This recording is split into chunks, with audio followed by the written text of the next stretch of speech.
salawat serta salam tak lupa kita sanjungkan pada junjungan kita Nabi besar Muhammad Sallallahu Alaihi Wasallam beserta keluarga, para sahabat dan juga pengikutnya. Semoga kelak di yaumil qiyamah kita mendapatkan syafaat dari Rasulullah Sallallahu Alaihi Wasallam. Tidak berpanjang kalam, mari kita dengarkan kajian pada pagi hari ini yang akan disampaikan oleh guru kita Ustadz Nafi Gunawan. Kepada beliau kami persilahkan. Baik. Bismillahirrahmanirrahim. Assalamualaikum warahmatullahi wabarakatuh. Waalaikumsalam warahmatullahi wabarakatuh. Alhamdulillahirabbil alamin. Wassalatu wassalamu ala Rasulillah wa ala alihi washabihi ajmain. Subhanaka la ilma lana illa ma 'allamtana innaka antal alimul hakim. Rabbi shrah li sadri wa yassir li amri fahlul 'uqdatam min lisani yafqahu qawli. Qala Allah ta'ala fi kitabil aziz, a'udzu billahi minasyaitonir rajim. Bismillahirrahmanirrahim. Ya ayyuhalladzina amanu taqullaha wal tanzur nafsum ma qaddamat lighadin wattaqullaha innallaha khabirum bima ta'malun. Wa la takunu kalladzina nasullaha fa ansahum anfusahum ulaika humul fasiqun. Al-ayah. Wa qala Nabi sallallahu alaihi wasallam, ya abdallah kun fid dunya ka'annaka abirus sabil aw gharibun. Saudaraku seiman yang insyaallah dimuliakan oleh Allah, kita bersyukur kembali terus menerus mengucapkan alhamdulillah ya. Ini adalah bentuk pujian kepada Allah yang Allah ajarkan kepada hamba-hamba beriman agar selalu memujinya ya. Dan ini benar ya. Jadi yang harus kita puji adalah Allah Ta'ala, karena dialah yang menghendaki segala sesuatu kebaikan. Dialah yang mentakdirkan hamba-hambanya yang hambanya ingin mendekatkan padanya. Dialah yang memberikan kekuatan kepada hambanya untuk melakukan ketaatan. Dan dialah yang memberikan segala sesuatu yang dari sulit menjadi mudah, yang jauh menjadi dekat, yang sedikit menjadi banyak dalam rangka menuju kebaikan-kebaikan yang insya Allah digariskan olehnya. Salawat dan salam kita sampaikan kepada baginda Rasul Muhammad SAW, Khatamul Anbiya wal Mursalin. Kita bersyukur sekali, umat Islam, orang-orang beriman bersyukur. Agama kita ini agama yang sangat jelas sekali dan sesuai dengan fitrah manusia dan memuaskan akal. Tidak ada sesuatu ajaran atau masalah yang begitu jelas, begitu sesuai dengan fitrah manusia dan hati menjadi tentram kecuali dalam ajaran Islam. Oleh karena itu, sejak agama ini diturunkan 1400 tahun yang lalu dari Allah lewat malaikat Jibril kepada Rasulullah Muhammad SAW, maka pasti banyak orang yang berbondong-bondong masuk ke dalam agama yang mulia ini, yakni agama Islam. Sampai sekarang, bahkan sekarang ini kalau kita lihat, banyak orang-orang barat, orang-orang yang menggunakan hawa nafsunya untuk mencapai kenikmatan dunia. Mereka sudah bosan dengan segala apa yang mereka lakukan. Dan ajaran-ajaran sebelumnya yang mereka miliki ternyata tidak memuaskan akal, tidak menenteramkan hati, dan bahkan pikiran, hati gelisah. Alhamdulillah mereka menemukan Islam. Sehingga kita lihat di Inggris, di Belanda, di Swiss, di Eropa, di Amerika banyak sekali kajian-kajian Islam. Ya, banyak sekali wanita berjilbab yang mereka menghiasi kota-kota besar yang 10-20 tahun yang lalu mungkin kita nggak kebayang ya. Begitu luar biasanya Islam ini. Bahkan kajian-kajian Islam itu diadakan di kantor-kantor ya, di mal-mal. Kemudian para pengikutnya dari berbagai kalangan, ya, kalangan pekerja, karyawan, kantoran, bahkan kuli, bahkan artis, ya, artis Hollywood. Bahkan kajian-kajian ini, pembicaraan ini beraneka ragam. Mulai dari kajian yang serius ya di masjid-masjid sampai kajian-kajian yang berbentuk diskusi. Ya, semuanya ini masuk Islam, alhamdulillah. Dan mereka tidak menemukan, ini menurut data dan kesaksian para mu'alaf ya. Mereka telah mengkaji berbagai agama di seluruh muka bumi ini dan mereka tidak menemukan sebuah kenikmatan yang hakiki kecuali setelah mereka mempelajari Islam. Bahkan ketika mereka masuk Islam ini berbagai cara ya. Ada yang membaca suratul Al-Ikhlas ya. Qul huwallahu ahad, itu masuk Islam gara-gara itu. Katakan ya Muhammad, Allah itu ahad ya. Kemudian ada juga yang mereka takjub dengan umat Islam yang dizolimi, yang dipersekusi, intimidasi, tapi mereka tabah. Kemudian ada saudaranya mantan Perdana Menteri Inggris ya, Tony Blair ya, saudaranya atau sepupunya itu masuk Islam gara-gara ketika diutus ke delegasi sebagai delegasi Inggris ke Palestina melihat orang-orang Palestina puasa ya pada saat mereka kesulitan. Aneh memang. Kalau orang barat kesulitan maka mencari pekerjaan, mencari makanan ya. Tapi ini orang-orang Islam ini kesulitan malah puasa. Bagi mereka nggak masuk akal. Dan ini adalah amazing ya, luar biasa. Sehingga kajian-kajian dilakukan di berbagai belahan bumi ini. Oleh karena itu kita seorang muslim yang lahir sudah muslim harusnya lebih semangat lagi ya. Kalau kita lihat saudara-saudara kita yang mu'alaf, mereka semangat mencari Islam dengan mengorbankan seluruh ya, hartanya, hidupnya, bahkan kenikmatannya. Mereka korbankan untuk mencari Islam. Alangkah sedihnya kita tidak sungguh-sungguh mempelajari Islam. Padahal kita dari lahir sudah Islam, tetapi kita disibukkan oleh dunia, kesibukan yang tidak ada hentinya. Saudaraku sekalian, pada kesempatan pagi yang cerah ini, hari Sabtu ini ya, sebagaimana biasanya kalau hari Jumat kita membahas tafsir Al-Quranul Karim yang begitu mulia, ada kandungannya Masya Allah yang luar biasa ya. Al-Quran ini ya, semakin kita kaji semakin Masya Allah, mutiaranya luar biasa ya, eman ya, sangat-sangat eman, sangat-sangat apa ya, kalau kita melewatkan satu ilmu ya, makanya ilmu ini dalam Islam itu nomor satu ya. Jadi Rasul menyampaikan tolabul ilmi faridatun ala kulli muslimin wal muslimat minal mahdi ilal lahdi. Jadi Rasul 1400 tahun yang lalu sudah mengingatkan bahwa mencari ilmu agama bagi orang muslim dan muslimat itu wajib dari ayunan sampai ke liang lahat. Itu seumur hidup harus mencari ilmu, ya, jangan sampai santai-santai.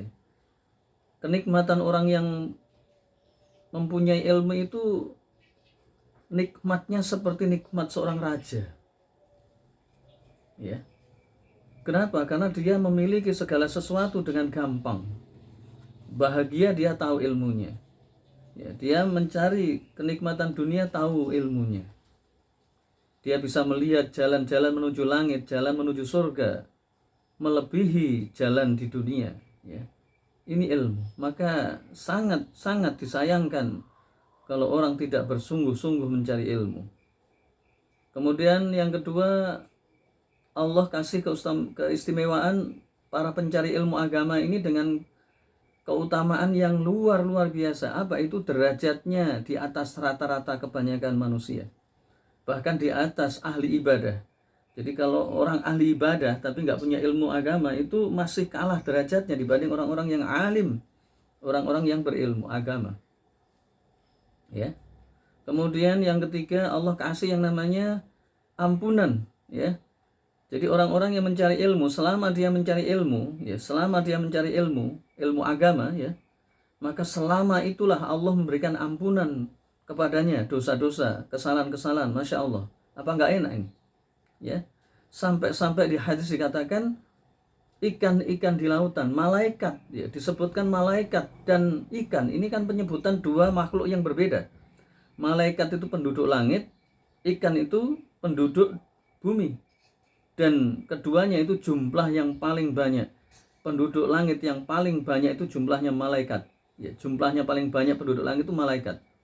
Di dalam hadis dikatakan satu hari itu malaikat masuk ke Baitul Ma'mur sekitar 70.000 malaikat masuk ke Baitul Ma'mur, bangunan Allah yang luar biasa megahnya, yang tidak bisa dilukiskan dengan kata-kata.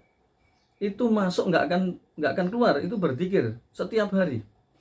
Berarti kalau mulai dari Nabi Adam alaihissalam sampai sekarang itu berapa triliun ya, makhluk yang namanya malaikat sekali masuk 70.000, kemudian mereka berzikir terus menerus. Dan makanannya malaikat adalah zikir. Sebagaimana kita makan di dunia, kita makan nasi uduk, nasi kebuli, nasi mandi, nasi liwet ya. Ini nanti siap-siap program ke depan nasi liwet ya, Mas Joko ini. Ya, Mas Joko. Mana Mas Joko? Jadi nanti Mas Joko siap-siap ya, minta dananya ke bendahara. Nanti kalau kemarin nasi kapau, nanti berikutnya nasi liwet. Berikutnya nanti lagi nasi apalah misalnya yang belum pernah kita coba ya. Ya hidupnya harus dinikmati, itu boleh kalau kita niatkan karena Allah, ibadah. Itu Masya Allah pahalanya luar biasa. Ya. Nah berikutnya adalah Allah kasih keutamaan orang-orang yang mencari ilmu agama itu orang-orang istimewa. Ya demi Allah, saya bersumpah demi Allah, wallahi. Saya mempelajari hadis dan Al-Quran ya. Kemudian saya mengalaminya sendiri. Tidak ada orang yang begitu mulia di dunia dan di akhirat kecuali orang-orang yang berilmu. Coba ya, di dunia ya. Ketika Anda bertemu dengan banyak orang, ya, taruhlah di situ ada pejabat besar, ya. Ini yang kita alami ya.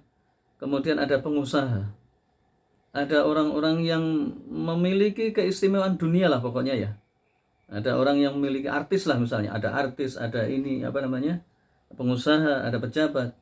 Pasti yang kalau di situ mereka mencari ulama, ya pasti itu, ya pasti mereka semua itu kalah dengan ulama, dengan orang-orang yang memiliki ilmu. Dan ketika kita punya ilmu, kita dihormati, meskipun kita tidak mencari hormat, tapi kita dihormati oleh para pejabat, para militer, bahkan ketika kita ngisi di pusat marinir Karangpilang Surabaya, saya ngisi di sana selama 5 tahun bahkan 6 tahun, kita dihormati, Masya Allah ya. Pejabat-pejabat menghormati ya. Kita ngisi di kapal selam, di Denhar, di kavaleri ya. Kemudian di Zenit dan seterusnya. Banyak pos-pos militer, Masya Allah, itu semua karena ilmu ya. Kita dihormati oleh para pejabat, kita dihormati oleh para pengusaha. Kalau pengusaha mereka masing-masing pamer dengan kekayaannya, ketika kita datang mereka takdim. Ini di dunia ya. Jadi kalau antum punya ilmu itu insya Allah lah antum akan bahagia dalam arti yang sesungguhnya ya. Ya dihormati orang juga, kemudian disegani ya. Orang yang datang kepada antum ketika antum punya ilmu itu orang-orang yang baik. Beda dengan orang-orang yang punya jabatan, punya kekayaan, maka ketika mereka mendekati orang tersebut pasti punya pamrih, pasti punya maksud yang tidak baik, entah menjilat, entah pengen hartanya atau pengen ini itu ya, itu sudah. Apalagi di zaman akhir zaman ini ya, Masya Allah ya. Makanya carilah ilmu ya. Kemudian berikutnya Allah berikan keutamaan yang banyak sekali ya. Orang yang mencari ilmu agama ya, Sufyan As-Tsauri mengatakan ilmu itu akan memanggil amal ya. Jadi kalau orang punya ilmu agama pasti dalam hatinya itu pengen melakukan amal itu ya. Kalau dia bisa mengalahkan nafsunya, maka dia menjadi orang-orang yang luar biasa. Jadi ketika kita tahu ilmu dzikir, kita mengamalkan. Ketika kita tahu ilmu tentang syariat, kita pasti mendekatkan diri pada Allah. Jadi orang yang paling dicintai Allah adalah orang-orang yang berilmu. Ya tentu ilmu ini diamalkan. Ya. Karena Allah itu memilah dan memilih. Hamba yang paling baik adalah hamba yang dekat dengan Allah. Dan dekat dengan Allah itu tandanya adalah dia itu mengerti halal dan haram ya. Sekarang kalau kita lihat sangat banyak orang yang tidak mengerti halal haram tapi ahli ibadah. Ya. Jadi ahli ibadah ini sangat diremehkan di hadapan Allah. Bagaimana mungkin Allah cinta pada ahli ibadah sedangkan dia melakukan kemaksiatan yang dia tidak tahu ya. Saya sedih ya ketika ada seorang ahli ibadah ya tapi hartanya pakai rentenir, pakai ribawi, pakai bank. Masya Allah, saya sedih sekali ya. Padahal jidatnya udah hitam ini. Jidatnya hitam. Ya kayak begini itu kalau dia nggak ngerti hukum Islam ya dia akan dimarahi oleh Allah. Cuman dia nggak sadar, ya karena nggak punya ilmu. Ya meskipun dia sujud ya sampai jidi ini hitam, maka ketika dia melakukan perbuatan haram, maka itu naudzubillah min dzalik, karena tidak punya ilmu tadi. Jadi banyak Banyak orang yang celaka ya. Banyak orang yang celaka meskipun ahli ibadah ya. Makanya antum jangan terpesona dengan orang-orang yang ahli ibadah. Kalau nggak punya ilmu itu berbahaya. Jadi salah satunya adalah apa? Yakni ketika dia itu hatinya dipenuhi dengan kesombongan. Ahli ibadah sombong. Kenapa? Karena nggak punya ilmu. Jadi ilmu agama ini ya itu adalah kewajibannya dua yang sering saya ulang-ulang ya, yakni kewajiban dohir, yang kedua adalah batin ya.